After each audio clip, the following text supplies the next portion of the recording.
Dipole draw किया है minus q और प्लस क्यू। डायपोल होता क्या है, two equal and opposite charges are situated at a very small distance. ठीक है, तो ये हमने डायपोल ड्रॉ कर दिया और इसके बीच की डिस्टेंस हमने डिफाइन कर दी डी। ठीक है, ओरिजिन से आर डिस्टेंस पे हमने पॉइंट पी सेलेक्ट कर लिया। ठीक है, इस पॉइंट पी पर हमें पोटेंशियल कैलकुलेट करना है ड्यू टू डायपोल, जो कि सिचुएटेड है at R distance from origin. ठीक है, अब देखो माइनस क्यू की वजह से भी यहाँ पे इलेक्ट्रिक पोटेंशियल होगा और प्लस क्यू की वजह से भी यहाँ पर क्या होगा, इलेक्ट्रिक पोटेंशियल होगा। तो इसकी वजह से हम पोटेंशियल V1 डिफाइन कर देते हैं। क्या होता है formula, KQ upon distance between ball. ठीक है, तो यहाँ पर माइनस का Q आएगा बिकॉज चार्ज कितना है आपके पास, माइनस का Q। तो KQ माइनस का KQ अपॉन R। तो इसके लिए अब हमें R डिफाइन करना पड़ेगा। तो माइनस Q पॉइंट P से डिस्टेंस है R1, ये हमने डिफाइन कर दिया। तो इस डिवाइड बाय R। ठीक है, सिमिलरली प्लस Q की पॉइंट P से डिस्टेंस है R2, ये लो हमने R2 वेक्टर डिफाइन कर दिया और इसकी जो वैल्यू है वो कितनी है, KQ upon R2। Normal basic formula हमने लगाया है पोटेंशियल एनर्जी का, KQ अपॉन R। ठीक है, यहाँ तक कोई डाउट है क्या, नहीं है ना। अब इस P पॉइंट पे हमें टोटल पोटेंशियल की बात करनी है, तो क्या होगा, V equal to V1 plus V2। Simply हम वैल्यू पुट कर दें यहाँ पे, तो माइनस का KQ upon R1 plus plus KQ upon R2।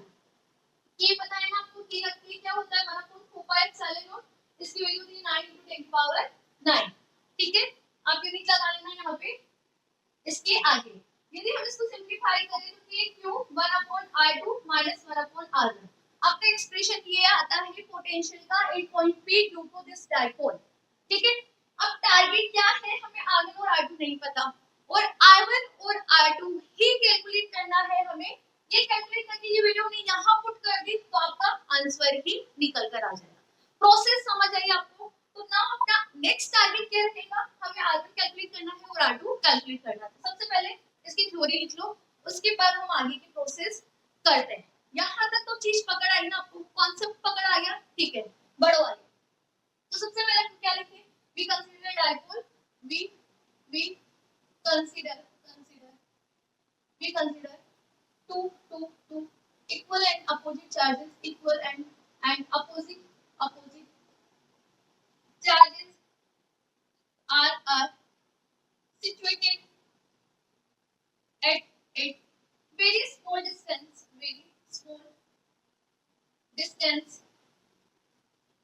d। ठीक है, now we calculate electric potential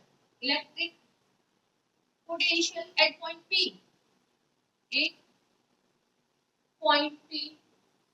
which is situated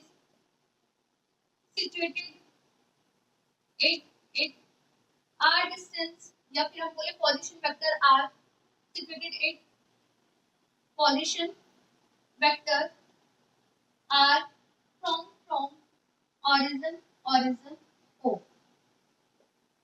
यहाँ तक कोई डाउट नहीं है। अब बताओ ये डिस्टेंस ओरिजिन से कितनी रही, minus QQ plus QP d/2 और d/2। ठीक है, यहाँ तक कोई डाउट है क्या, नहीं है। आगे लिखो,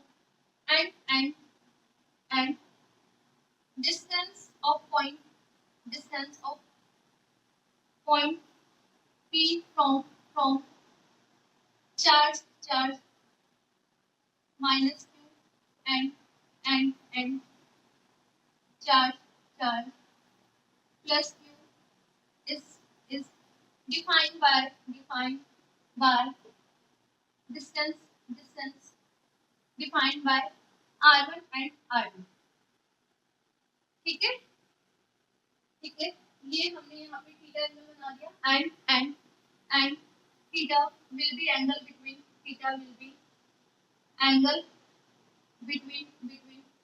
position vector r and dipole। बताओ कोई डाउट, तो लिखो यहाँ तक। ऊपर का थोड़ा सा इरेज कर दो। Potential at point P, potential at point P, at P due to minus Q charge. बताओ हमने V1 से डिफाइन किया है, क्या होता है फॉर्मूला K Q, Q कितना है आपका माइनस का Q upon upon R, R कितना है यहाँ पे बेटा R। This is question number 1।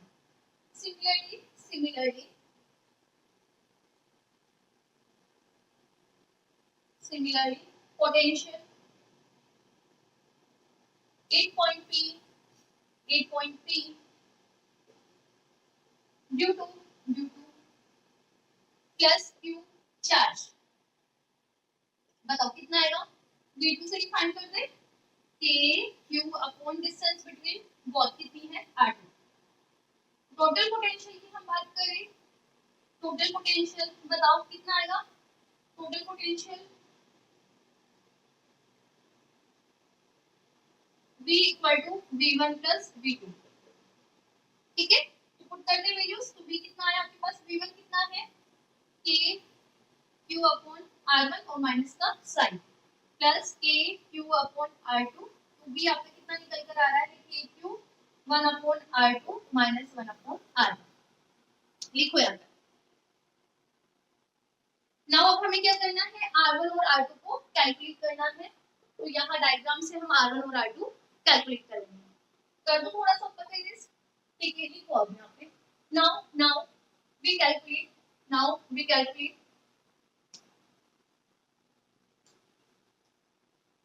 now we calculate value of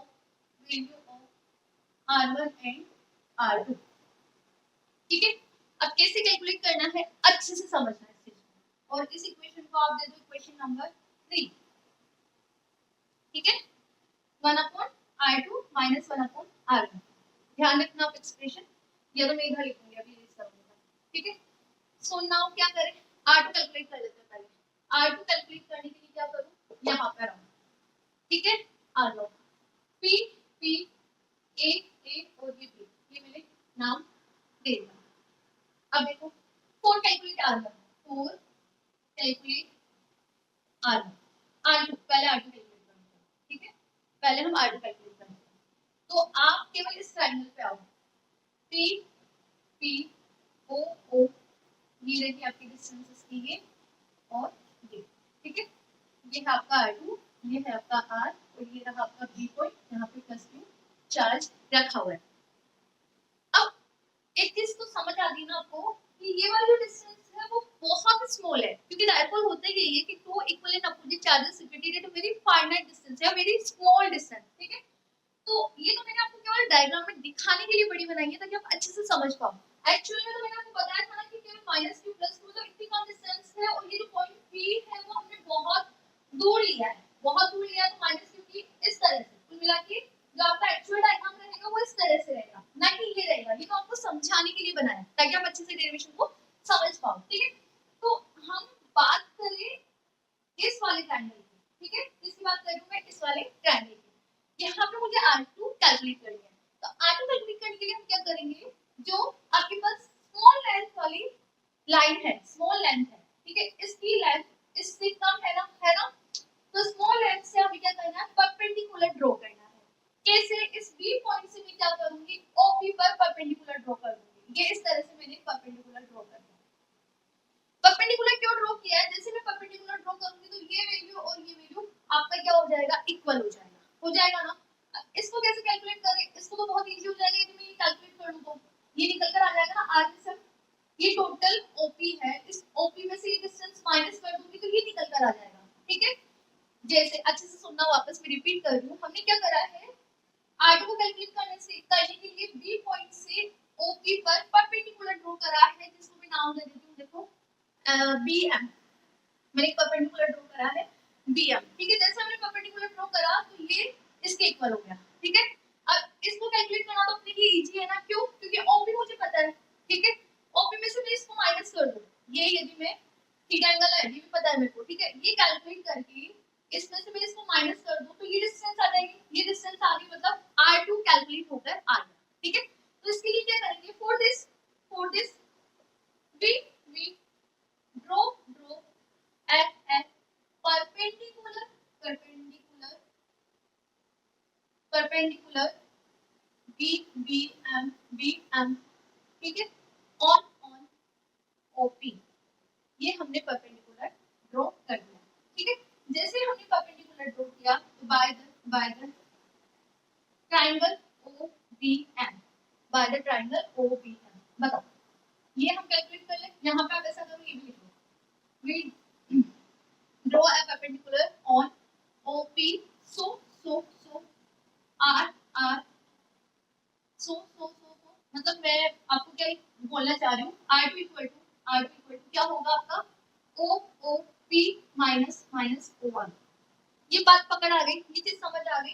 तो अब नाउ हमें क्या कैलकुलेट करना है, O1 कैलकुलेट करना है। O1 यहाँ पर क्या होगा, तो O1 तो कैलकुलेट करेंगे ना, हमें थीटा पता है, ये देखो बाय ट्रायंगल OBM, ठीक है। थीटा एंगल ये बना हुआ है, मतलब दिस इज बेस है तो cos थीटा लगा दो। cos थीटा क्या होगा, बेस है आपका O1 एंड ये आपका क्या होगा, हाइपोटेन्यूज, और इसकी डिस्टेंस तो मुझे पता है व्हिच इज d/2, तो ये रहा आपका d/2। O1 आपका कितना आया, cos थीटा और मल्टीप्लाई बाय d/2, मतलब d/2 cos थीटा आ गया। अब O1 यदि हमने कैलकुलेट कर लिया, यहाँ पे मैं O1 की वैल्यू पुट कर दूं क्वेश्चन नंबर 4 में, तो R2 आपका आ जाएगा ना, OP कितना है R, O1 आपने कितना कैलकुलेट किया, d/2 cos थीटा। बताओ कोई डाउट है क्या, है इजी सा प्रोसेस। आई रिपीट अगेन, हमने कैलकुलेट करना है R2 कैलकुलेट करने के लिए B पॉइंट से हमने OP पे परपेंडिकुलर ड्रॉ किया है। परपेंडिकुलर ड्रॉ किया तो OP में से यदि मैं इसको माइनस कर दूंगी तो ये डिस्टेंस आ जाएगी, और ये डिस्टेंस किसके बराबर है, R2 के बराबर है, ठीक है। ये फंडा हमने यहाँ पे अप्लाई किया। अब इसके लिए हमें OM नहीं पता, अब OM को कैसे कैलकुलेट करें, थीटा पता है, थीटा है, ठीक है, तो cos theta equal to OM is divided by OB पता है मुझे d/2, तो यहाँ से OM निकल के आ गया, OM की वैल्यू मैंने पुट कर दी, आपकी इक्वेशन निकल कर आ गई R2 की, दिस इज इक्वेशन नंबर 5, ठीक है। R2 पता चल गया, R1 भी तो निकालना है अभी, ठीक है। अब देखो R1 कैसे निकाले, R1 निकालने के लिए आ जाओ अब इधर डायग्राम में, R1 ये रहा, तब हम क्या कर देते हैं, इधर वाला ट्रायंगल ले लेते हैं P, दिस इज R1, ये रही आपकी R डिस्टेंस, ठीक है। डायग्राम सही से बनाओ यार, टेढ़ा हो गया है। ये आपका है d/2, ठीक है, ये है आपका P पॉइंट, ये है R, और ये क्या है आपका R1, इतना सा मुझे पता है, ये है A और ये है O, ठीक है। अब क्या करें, इधर देखो, इसके लिए R1 कैलकुलेट करना, तो अब ये तो समझ आ रहा है कि ये वाली जो लेंथ है वो इससे बड़ी है या नहीं, है ना। तो क्या करें, हम इसको आगे बढ़ा देते हैं, ये लो मैंने इसको आगे बढ़ा दिया, किसको, PO जो था उसको मैंने आगे बढ़ा दिया। Now we draw a perpendicular from point A, हमने पॉइंट A से परपेंडिकुलर ड्रॉ कर दिया, इसको मैंने N नाम दिया, ठीक है। तो अब देखो, जैसे हमने इसको परपेंडिकुलर को ड्रॉ करा तो आपके पास R1 कितना निकल कर आ रहा है, ये इस वाले डिस्टेंस के बराबर होगा, तो R1 प्लस O1, ठीक है। अब नेक्स्ट आगे क्या रहेगा, O1 नहीं पता, कैसे नहीं पता, पता है हमें, ठीक है, कैसे नहीं पता, देखो इधर यहाँ पे आपके पास ये हमने ड्रॉ करा, ये रहा, ठीक है, ये है आपका एंगल थीटा, ठीक है। तो ये एंगल भी क्या होगा, अल्टरनेट थीटा होएगा, नहीं होएगा, होगा ना, थीटा होगा, तो थीटा होगा तो अगेन बेस cos थीटा कितना आ रहा है आपके पास O1, और hypotenuse which is d/2, O1 आपके पास कितना निकल कर आ रहा है, d/2 cos थीटा, आया नहीं आया ना।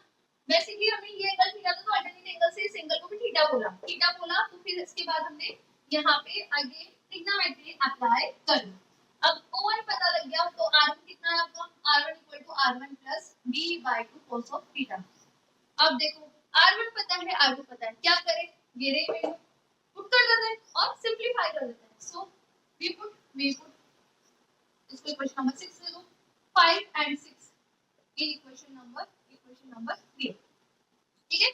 बताओ कितनी आएगी values, v equal to k3 कितना है 1/r2, r2 कितना है आपका r माइनस का d/2 cos ऑफ थीटा, ठीक है, माइनस 1/r1 कितना है, R1 है आपका R plus d/2 cos of theta. कोई डाउट नहीं है? करो इसको आगे सिंपलीफाई। पहले तो कैसे सिंपलीफाई करें? अब तो इजी को कीजिए। कैसे v equal to k q LCM ले लो। एलसीएम लेंगे तो r माइनस का d/2 cos ऑफ थीटा और यहाँ पे क्या है r plus d/2 cos of theta. ठीक है, अब यहाँ पे माइनस वाली वैल्यू है तो ऊपर जाएगी तो r plus d/2 cos of theta minus r minus d/2 cos of theta. यहाँ तक लिखो पहले, इसके आगे मैं इसको सिंपलीफाई करवाती हूँ। दिख रहा है ना आपको? ठीक है, अब देखो आगे करें इसको सिंपलीफाई। ये क्या है आपका डिनोमिनेटर में r minus d/2 cos of theta r plus d/2 cos of theta.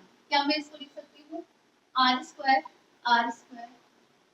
Minus d square by 4 cos square theta. Equal मैंने यहाँ पे आइडेंटिटी लगाई a minus b a plus b किसके बराबर होता है a square minus b square के बराबर होता है। ठीक है, ये वाली मैंने यहाँ पे आइडेंटिटी अप्लाई करी। ठीक है, तो लिख दें यहाँ पे इसके डिनोमिनेटर में b आपका कितना आ रहा है a q। अब तो सिंपली मैथमेटिकल कर लेते हैं। देखो r में से आ गया जैसे प्लस का d/2 माइनस माइनस प्लस, तो कितना आ रहा है आपके पास 2 d/2 cos of theta. k q already है, ये 2 से भी 2 कैंसिल। ठीक है, डिनोमिनेटर में है r square minus d square upon 4 cos square theta. ठीक है, अब देखो आगे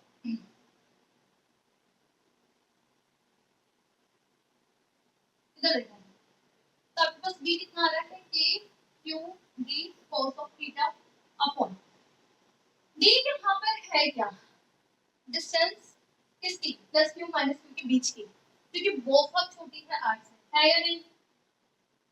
साइन है या नहीं? है ना, r को हम बहुत दूर लेके चल देते हैं किससे इस डायपोल से। ठीक है, तो r भी बहुत ज्यादा है तो ऑब्वियस r स्क्वायर और भी ज्यादा होगा नहीं होगा? होगा ना। तो हम क्या करें इस टर्म को नेग्लेक्ट कर देते हैं, तो आपके पास नीचे क्या रही only r square and we already know कि p q मल्टीपल d होता है डायपोल मोमेंट डिफाइन करा था हमने। तो v आपके पास कितना आ रहा है k p cos of theta upon r square, k p cos theta upon r square. यदि हम इसको वेक्टर के फॉर्म में लिखें तो वैल्यू मिलती k तो कांस्टेंट है। ठीक है, p p dot dot r के अपॉन r स्क्वायर, ये रिप्रेजेंट करेगा वेक्टर फॉर्म। क्या वेक्टर फॉर्म कैसे? देखो p डॉट r है, इसको आप खोलोगे p डॉट r क्या लिखोगे? इसको magnitude of p magnitude of r के और cos थीटा। यूनिट वेक्टर का मैग्नीट्यूड कम ऑन स्टूडेंट कितना होता है 1 ना, तो p cos ऑफ थीटा आ रहा है नहीं आ रहा, तो इसको हम क्या लिख सकते हैं p डॉट r लिख सकते हैं। तो ये रहा आपका वेक्टर फॉर्म और यही आपका क्या है value of potential due to dipole. एक डायपोल की वजह से value potential at point p। ठीक है, अब देखो इसके कितने डिफरेंट केसेस का हम स्टडी कर लेते हैं। कैसे? इधर देखो, फर्स्ट केस हम लेकर चलते हैं। फर्स्ट केस हम लेकर चलते हैं, आपका जो पॉइंट P है वो कहां हो? एक the axis of dipole. If we calculate potential at axis of dipole. इस डायपोल के एक्सिस पे हमें ये P पॉइंट को लेकर चलना है। थीटा कितना हुआ 0 डिग्री ना, थीटा कितना हुआ 0 डिग्री, तो cos थीटा कितना होता है 0 cos 0 1। दैट टाइम आपके पास b की वैल्यू क्या होगी maximum, which is k k p upon k k k p upon r square. ठीक है, तो यदि हम x6 की बात करें तो यहाँ पे वैल्यू पोटेंशियल क्या होगा सबसे ज्यादा होगा। ठीक है, नाउ अब हम बात करें case 2 if theta equal to 90 degree, मतलब हम जो पॉइंट लेकर चल रहे हैं p वो कैसा हो just perpendicular to the dipole, मतलब 90 डिग्री पर just perpendicular to the dipole. That time आपके पास cos 90 0 तो v कितना आएगा आपके पास 0। इट मींस दैट टाइम ये आपके पास क्या होगा मिनिमम। इस पॉइंट पे पोटेंशियल की वैल्यू क्या होगी मिनिमम होगी।